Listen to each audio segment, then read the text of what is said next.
Hey, what's going on, everyone? It's your boy TeflonJohn coming to you courtesy of the Art of Reinvention Show. And tonight's show, we have two powerful ladies, two powerful women of God. We have Kentonna and Denita, and they are from 50 Shades of Red. And right now, we just want to get to know you. So could you introduce yourself to the audience? Sure, I'd be happy to. I'm Denita Lewis, fondly known as D. Lewis. I'm the visionary and founder of 50 Shades of Red, where every woman has a story. And I'm Kentonna Smith, and I'm the co-founder of 50 Shades of Red. Okay, so when it comes to 50 Shades of Red, I think you got the 50 Shades of Gray. I've never messed with any of that. Well, it's interesting that I got 50 Shades of Red when the first 50 Shades of Gray came out. Okay. And so I was like, oh, that's pretty cool. I was just wondering, how people would perceive that. That's a great name. Coming from a spiritual, biblical foundation.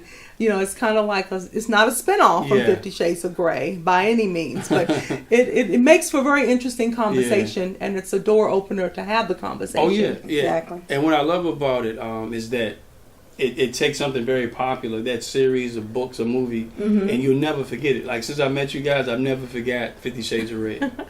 Never forgot. But it made you wonder before you knew what it was. Yeah, like, what is it about? What Exactly. Exactly. And we get that all the time. 50 Shades of Red, even on Facebook, we have people inboxing us thinking that 50 Shades of Red is something a little bit different, but then when they find out what 50 Shades of Red actually is, their whole tune kind of changes. Yeah, it definitely Yes, would. we get a lot of LinkedIn requests from predominantly males that want to know more about the 50 Shades of Red. And as soon as I tell them, they disappear. I'm like, Okay. Wasn't what you thought it was, right? Okay, so why not 50 Shades of Blue or Purple? Why red?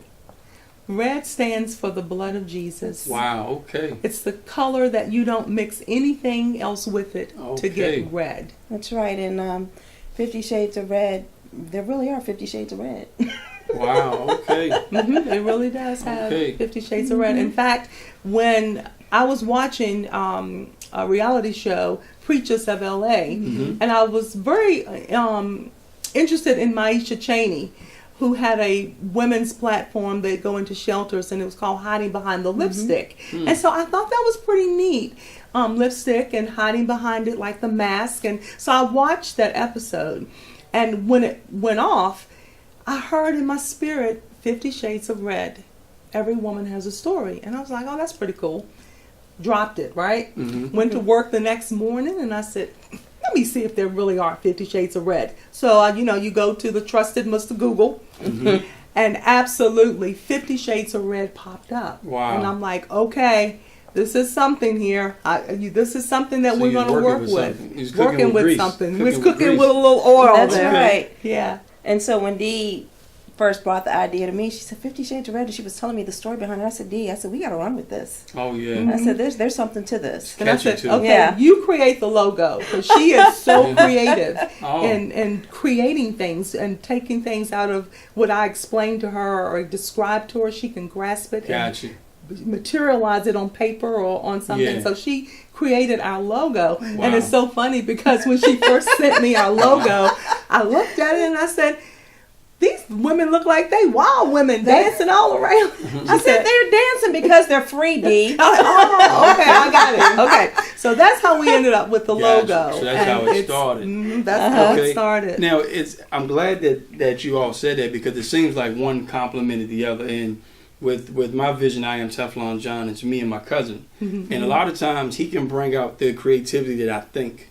I'm the thinker, he's the doer. But I think so many people, they won't bring their vision to fruition because they're intimidated to let other people involved. So what is your advice during that thought process of how people can network and benefit from the thoughts and ideas of collaboration? Well, one thing is we kind of know where we flow. That's once you know where you flow, then those connections will take place and happen. And whenever Dee gets a vision, she'll call me and say, "Hey, you think you can do this?" And then I'm thinking about it, and I'm like, "Give me a few minutes or a day or two to think on this." And then I'll reach back out to her and say, hey, how about this? Or I'll send her a flyer or send her a design or something. She's like, oh, yeah. And it's beyond expectation. It's beautiful. And then the other facet to that is Kentonna and I have a relationship. Yes. We're in relationship together. Mm-hmm. And so there's a trust factor that I know that she has nothing but my best interest at heart. Mm-hmm. And I have her best interest at heart. And so when you build that relationship like that and you have that trust factor right there, I don't look at it like if she's in disagreement with something. I don't look at it like she's down in the vision or she's trying to hurt my feelings or something like that. It's not about any of that. That's powerful. And so it works both ways. That's powerful, because I'm telling you, I believe a lot of people and they want to do it all. You know, they want to do it all. They want to be like the designer. They want to be this.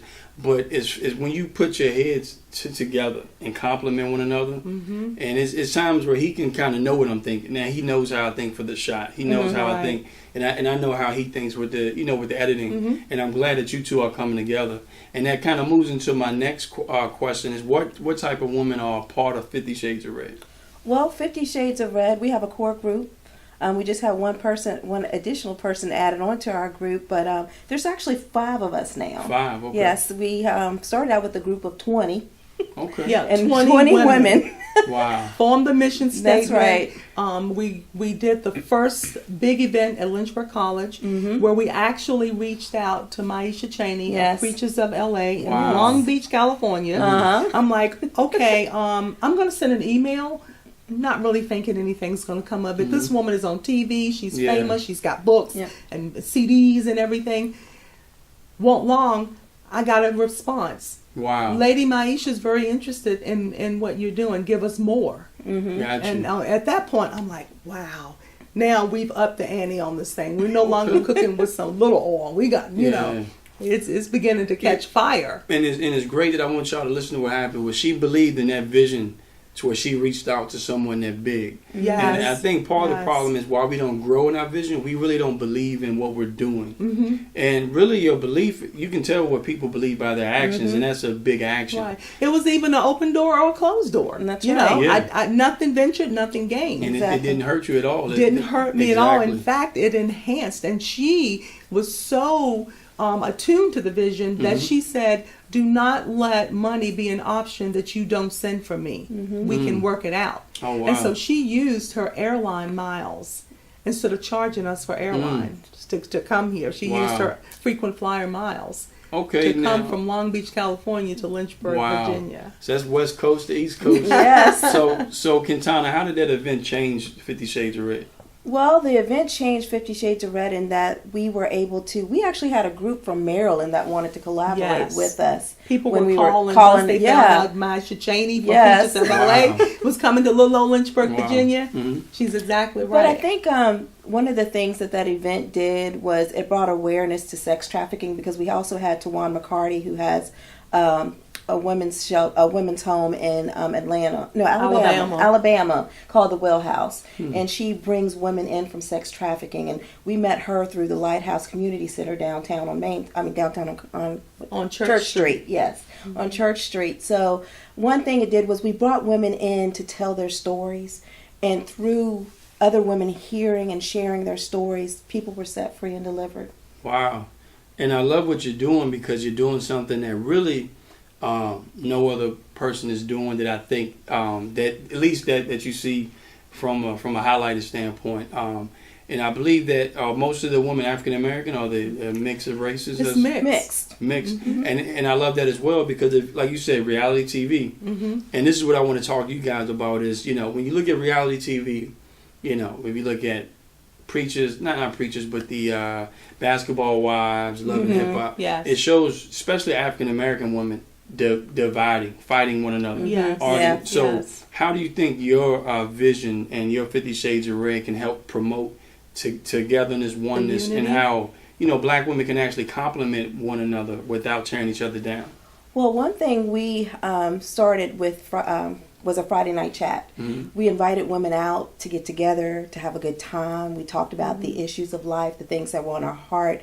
We just had a good time together. We went out to eat together. We just we had a spa night. We just did things together just to uplift and talk to one another, and because someone else's experience could help you through some if you're going through something similar. So it was just amazing. And we had to put the Friday night chats on hold because we got so busy with everything, and we have the women now reaching out to us. Hey, can you bring it back? We want more. So we can see the impact. The atmosphere has to be safe. Yes. We create a safe atmosphere in which the women can come in and be themselves. If you let loose on the profanity, it's okay. We're not going to, not going to judge. We're not going to judge or condemn.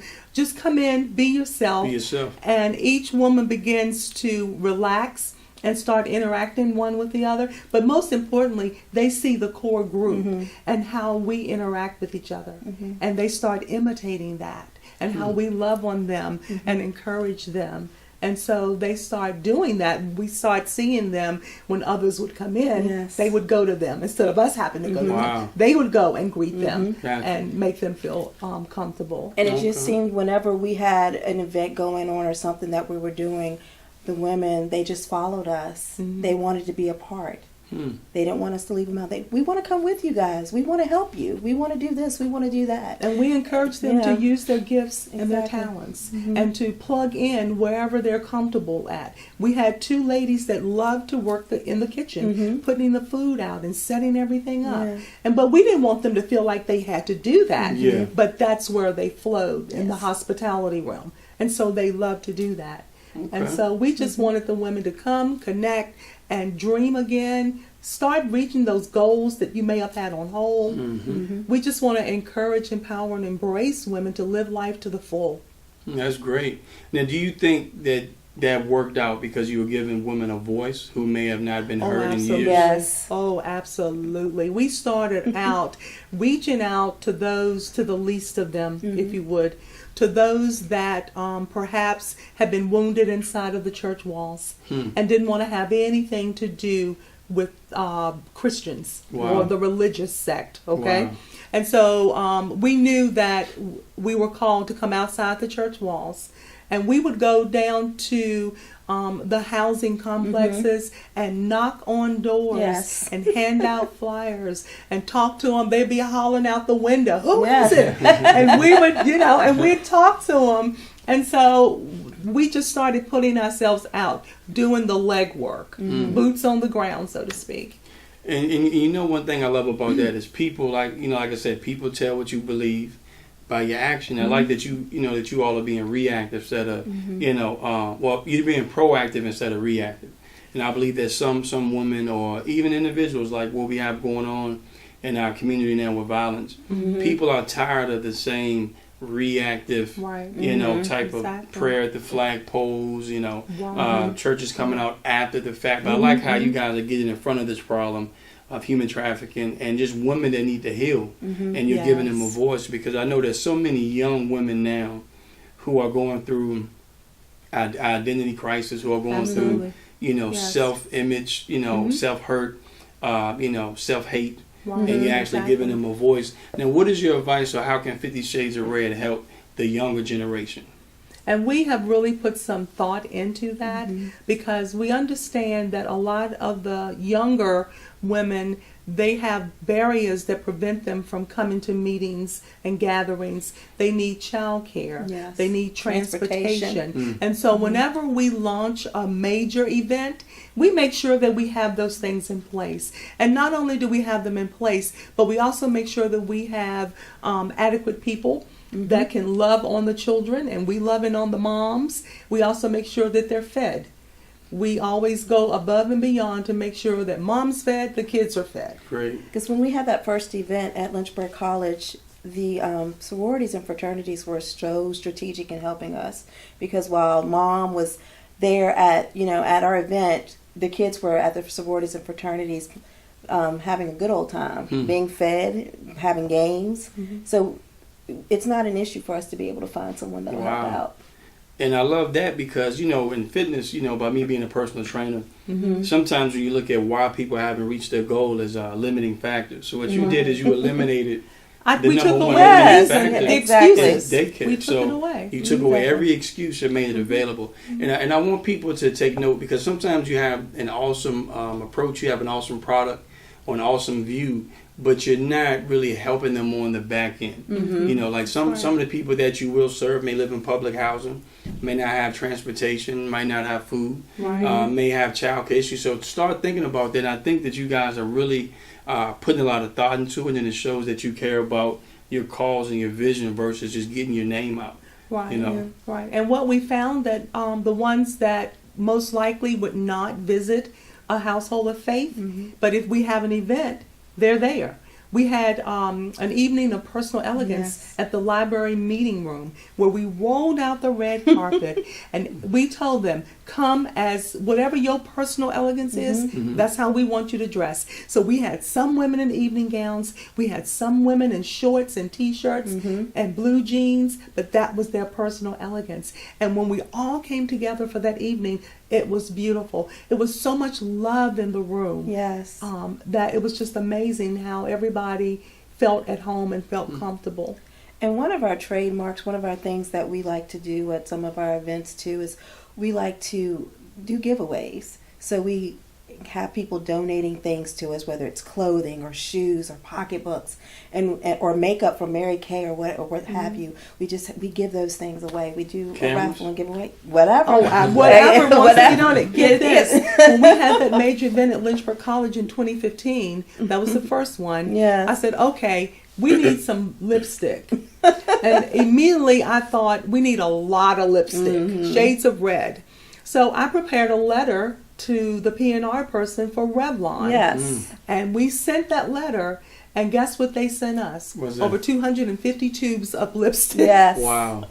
And that, you know, I just want to plug that again. That they believe in their vision toward they're reaching big. You know, when you dream big, you take big steps, and that's really what I want to motivate people to do. Yeah. You have to take big steps, and they're like living proof that someone could have said no, but what did it hurt them? What did it cost them? No pain. And so everything you want in life is going to be on the other side of fear.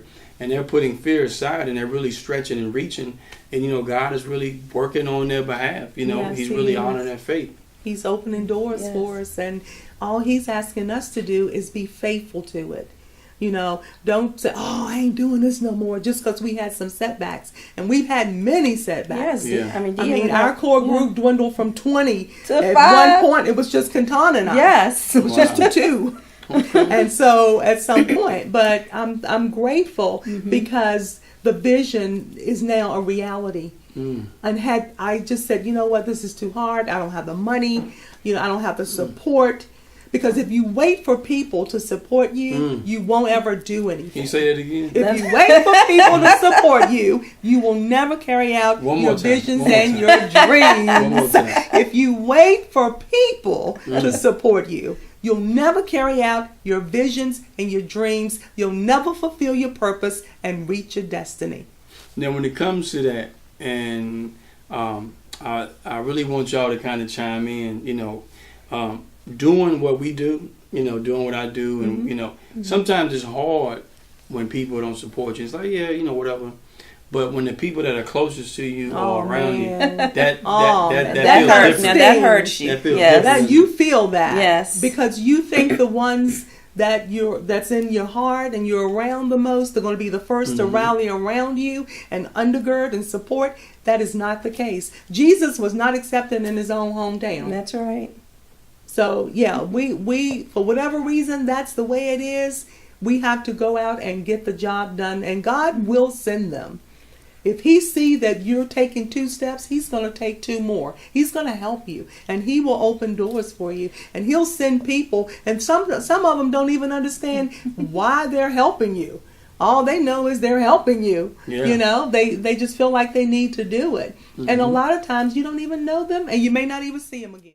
All right, so that's great. You know, everything's going great, and I believe that what you guys are doing is just great. Especially, I like how you're almost putting aspirin in the applesauce. You know, because I think That's a good analogy. I like that. Because I think some people, you know, and being a believer and going to church for years and still going to church now, and being a believer in Christ, it's hard to convert new people, especially people that has past hurts. Right. So I like how you're doing something spiritual under a natural type of vibe. Absolutely. And we don't preach to them, but yet they get biblical principles and the foundation of who we are. And if you ask anybody, if you say 50 Shades of Red, Dee and Kentonna, they're going to know, oh, they're not worldly. That's right. They're not in the world, you know. They understand that.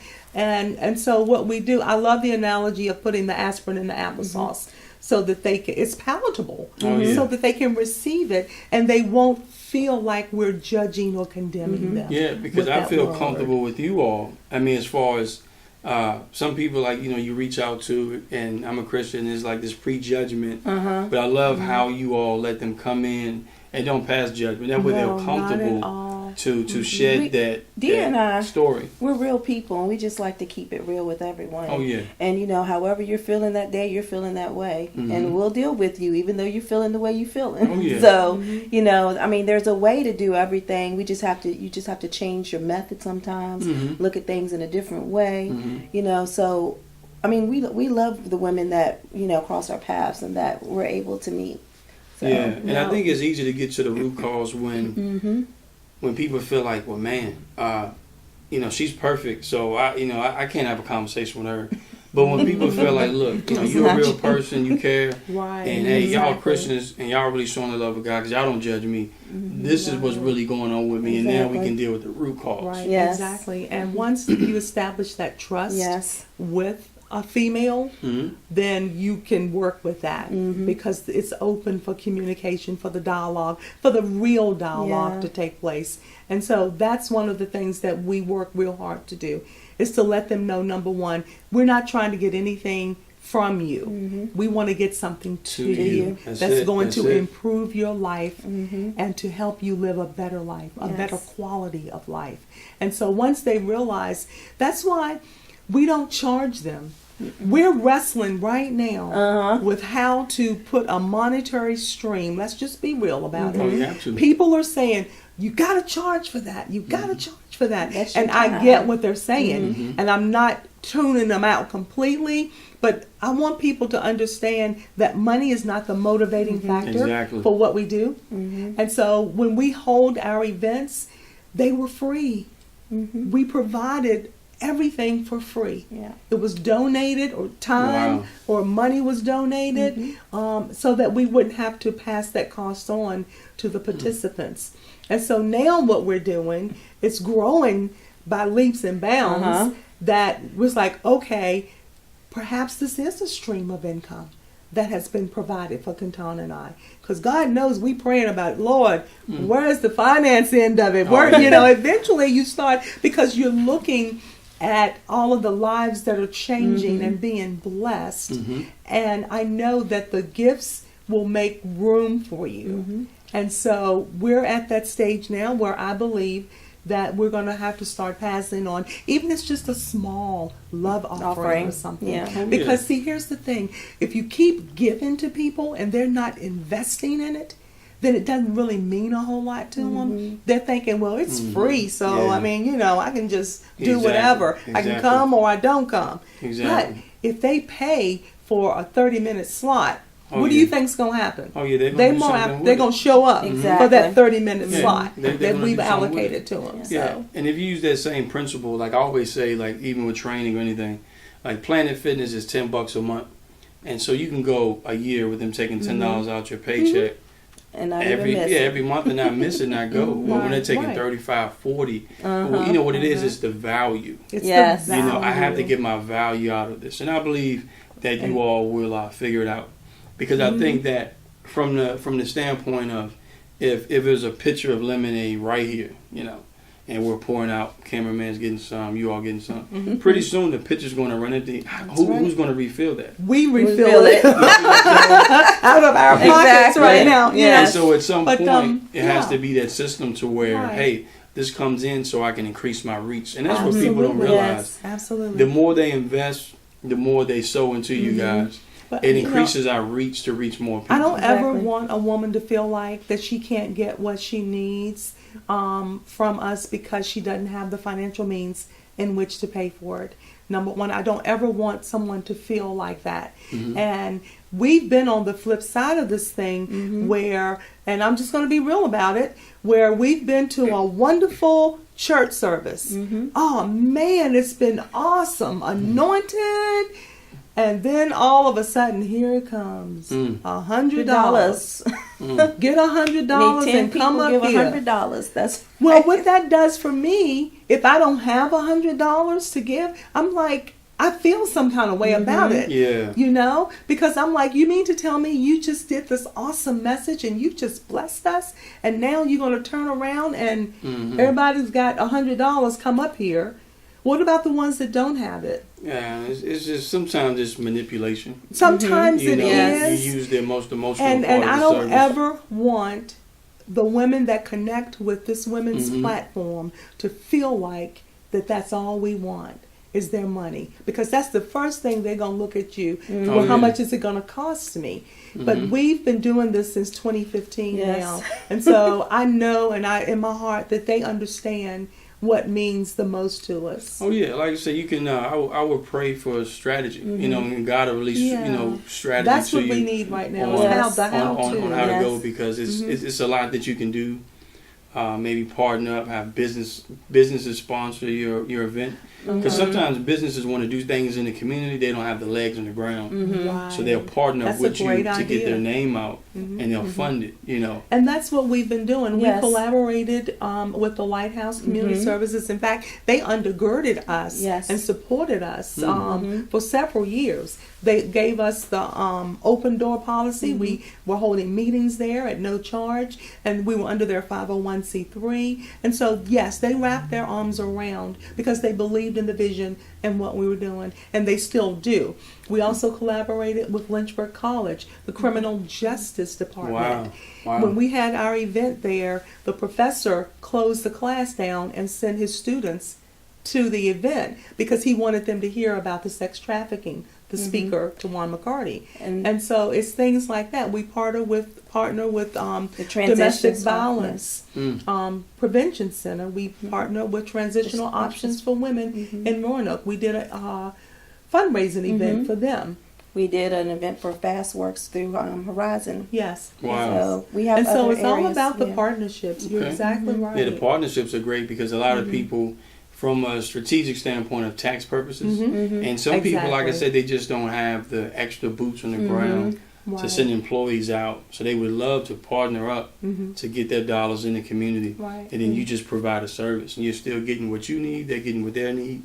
You know, so yeah, I have no doubt that you all are running to the right thing or come up with something to where people will be able to benefit and where you can get, funds in return. Because if you keep the goal in mind of helping people, God will take care of you. Right. And He that. is. Yeah, he's doing that. And this is living proof sitting here with you. Exactly. That he's opening doors for us. And I believe the same for what you're doing. Thank you. Your heart it's all about the heart of the thing. Yeah, it is. And more so than padding the pockets. Thank Although you. that's nice. Yeah. We're not, because you have to have money. It's a tool. Yeah. But it's how you use that tool. Yeah, and I do want to touch on that. I had a conversation with someone at work today, and they were like, hey, you in the paper, you doing this? Yeah. But when is the money going to come? So I had to break it down to them like, if my passion isn't right to help people, right? Right, that's right. Let's say if money did come in, and I'm focusing on money. When the money stops, then I stop business. So that means the passion, it's gone. If the passion is not set enough for me to drive, no money will come in. So if my passion is helping, getting stuff doing now, once the money comes in because of the help, I'll never stop because I've already trained myself. Exactly. But if you're only money driven, when there's no money coming in, the vision stops. That's right. And that's what most people have to realize, that if you focus on the process, you know what I mean? Like if you love chopping trees, they're going to fall. Right. You're going to have a forest full of down trees. Right. But if you just focusing on the trees that are falling, I haven't chopped any, trees aren't falling, then you're never going to reach that point in life to where, okay, I've accomplished this, because you don't like the process. And we live in a generation now where people want things instant. That's right. Instant oatmeal. That's right. Instant this, instant that. Lose weight, lose a pound. And I think what happens is that's right. that journey and everything that I've been through in life, has really led me to who I am. Yes. The whole journey, the transition. Absolutely. The trials and going through. tribulations. Yes. They grow you. Yeah. Yes. And like we They talked grow about you. the trials and errors with the recording equipment. Uh-huh. It grows. So people want to fast forward that. Why? Like the money will come. It will come. The money will Absolutely. come. And we just need to stay focused and keep the main thing Exactly. the main thing, and it will come. Exactly. But it's people on the outside, they think we crazy. Y'all crazy keep doing that. Y'all out there Yeah. telling all your business. Yeah. It's crazy. But It's crazy. it's helping somebody. Yes. They're hearing the stories and they're Yeah. thinking, "Wow, if they can do that, Yeah. then I can do this." What we want them to Exactly. understand is your past should not keep you stuck. Exactly. And this It's thing your is past. this thing has been a journey for D&I. 50 Shades of Red was not the first thing that God gave us. No, it wasn't. We've had other platforms and done many other things, And it shapes. and so this is just the things that we've done in the past has just shaped and molded us to where we are today. Yeah, So and everything lines up. have we failed? Yes, we Oh, failed. yes, we have. Yeah, but see, failure comes lessons. That's you know what right. I mean? It Like, does. That's right. The only failure there is if you don't learn. That's right. You know what I mean? That's so true. if you fall on your face, as long as you're falling forward, Right, fall forward. then you're That's good. right. There's some people that are not walking in the game at all. Right. And I always say that people, it's easy to judge a coach from the sideline. I mean, from the stands. Absolutely. But it's hard when you're on the sideline calling plays. That's you know? right. Yes, it is. And so every coach in the stands is undefeated. Right, Haven't played a game. right. But like I said, when it comes down to you believing in your vision, it's like a child. You've seen people with bad kids. Uh-huh. That no matter what you say, you never speak down on that kid, and that's Right. how your That's dream right. needs to be. It is your baby. It is your vision, and that's how you got to treat it. Because I think some people, they're just visionless. If we brought Helen Keller in here, I believe she was deaf and blind, and I keep saying this. Yes, she was. She has more vision than probably 10 people with eyes. She did. You know what I mean? Yeah. And because really did. she had to, so sometimes these things here are a big distraction. Because Right. there are two types of people in life. Some people see the thing they want. Mm-hmm. Some people only see the thing in front of the thing that they want. Right. You know what I'm That's saying? right. So I'm Exactly. just at this point in my life, I'm willing to go around it, through it, or whatever I got to do. Going through it is really what you want to do because you're going to learn through that obstacle. Yes. Right. It's like playing Mario. As the levels get harder, hey, they get easier a little bit because you learn strategy. Yes. Exactly. And I appreciate having you guys on. It's We're so a very, grateful. we're Thank very you for good having show. us. Very good show. Yes. Now, could you tell me what's 50 Shades of Red have coming up next?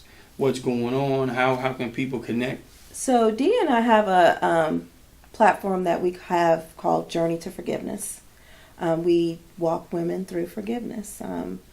This came out of a class that we took called Forgiven and Set Free, because both of us are post-abortive. And so as a result of that class, God led us to start Journey to Forgiveness classes, and we are getting ready to start our next session. It's going to be on Saturday at Grace Baptist Church in Madison Heights from 10:30 to 12:30, and it's a 6-week course. Now that class is already full. Yes. Gotcha. And that's what she was saying earlier. We now have women that are seeking us Wow. to say, hey, Yes. I want to go through that class with you all. I want to do that. And every Exactly. time that we launch a new 6-week segment, we're going through it too. Yes. We're being refined and purified and cleansed and all of that. And so it's not just us up there teaching something. We're actually journeying with these Yes. women. Gotcha. And forgiveness will actually set you free. Yes, it does. And it has nothing to do with the other person, the other people involved. Right. But people that have unforgiveness in their heart, whatever the year that you adapted that, you press pause in your life. So That's even though it's exactly 2018, right. That's good. Yeah, even though You're it's 2018, exactly right. it You're could be that. 1996, You're stuck. Yeah, that's 1984, 1972. And it's hard, and you really have to pray and change your perspective on what happened. Absolutely. Yes. You know what I mean? Yes. Absolutely. But like I said, I think what you guys are doing is great. It's awesome. Now, how can women get in touch with you? Well, they can get in touch with us on Facebook through 50 Shades of Red. You can also reach out to us at shadesofred50@gmail.com. Or they can call 757-561-5655. 0725. Oh, real? You give out the number. I know that's real. That's real. And we're also on Instagram and Twitter. Okay. Most recently. Yes, thanks recently. to Kentonna. That's good. That's Yeah, good. she set us up, so. That's good. So is there anything that you all would like to say to the audience before we close out? I would just like to let each and every viewer know that if you're struggling, if you're sick and tired of being sick and tired and nothing is ever seeming like it's changing for you, then you're definitely going to have to change something, do something different, change your perspective. Mm-hmm. And if you just need somebody to, you know, get with you and say, hey, how can I do this? Or what do I need to do? We're connected in the community to resources that can help you. And if there is something that you need specifically, I would encourage you to reach out to 50 Shades of Red, because we have a wealth of people that know how to do things. They're professionals and they're willing to help you. And so we would just like for you to realize that it is not over. We want to give you hope and encouragement and empowerment to move forward and live life to the full. Wow. Really can't say anything after that, but you know, if you want to reach them, hey, we have their information, and we'll put all their information in the post and the description from this video. But keep doing what you ladies are doing. Keep setting an example for our youth. Our youth really need you. And as far as the 50 Shades of Red and the forgiveness, that's very important to set yourself free. Let the other person free, and it will set you free. And as I always say, thanks for having you. One love, be blessed.